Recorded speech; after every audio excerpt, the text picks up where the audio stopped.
Աստված հավատարիմ է։ Դեյվիդ Վիլկերսոն, օր նոյեմբերի 13։ Զուր եմ վաստակում։ Արդյոք ձեզ չէ զարմացնի այն խոսքը, որ իմանայեք, որ նույնիսկ Տեր Հիսուսն է ունեցել անբավարարության զգացում։ Եսայի 49-րդ գլխի 4-րդ խոսքում կարդում ենք հետևյալ խոսքերը. «Բայց ես ասում էի, թե զուր եմ վաստակում, դարտակ և ունայն տեղը վերջացրի իմ զորությունը»։ Սրանք Եսայիայի խոսքերը չեն, որին Աստված կանչեց երիտասարդ տարիքում։ Ոչ, սրանք Քրիստոսի խոսքերն են, որոնք ասվել են նրա կողմից, ով կանչվեց արգանդից, իմ մոր որովայնից։ Տերն ինձ որովայնից իրա համար ծառա ստեղծեց, որ Հակոբը դարձնեմ իրա մոտ։ Եսայի 49-րդ գլուխ 1 և 5-րդ խոսքեր։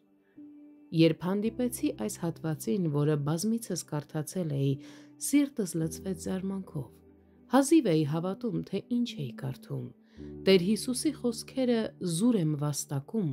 պատասխան էին հորը, որը հենց նոր հայտարարել էր, որ դու իմ ծառան ես, քեզանով պիտի փառավորվեմ։ Խոսք 3։ Հաջորդ խոսքում կարդում ենք Հիսուսի զարմանալի պատասխանը. «Զուր եմ վաստակում, դարտակ և ունայն տեղը վերջացրի իմ զորությունը»։ Խոսք 4։ Այս հատվածը կարդալուց հետո ես վեր կացա իմ աշխատասենյակի աթոռից և ասացի. «Սա զարմանալի է։ Ես չեմ կարող հավատալ, որ Քրիստոսն այդքան խոցելի էր։ Նա նույն հիասթափություններն ունեցավ իր մարդկայնության մեջ, ինչ մենք։ Նա նույն մտքերն ուներ, որոնք ես երբեմն ունեցել եմ իմ սեփական կյանքի մասին»։ Այս խոսքերը կարդալիս ես ավելի շատ սիրահարվեցի Տեր Հիսուսին։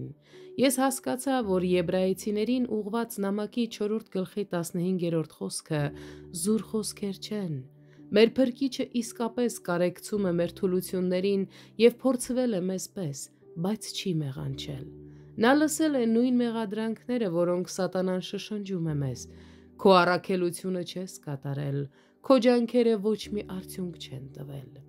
Ինչու պետք է Տեր Հիսուսը կամ Աստծո որևէ այլ մարդ նման հուսահատություն զգար։ Այս ամենը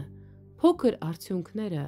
բարձր սպասումների հետ համեմատելու արդյունք է։ Սակայն Աստված մեզ ուրիշ բան է ասում. «Դու իմ ծառան ես, քեզանով պիտի փառավորվեմ»։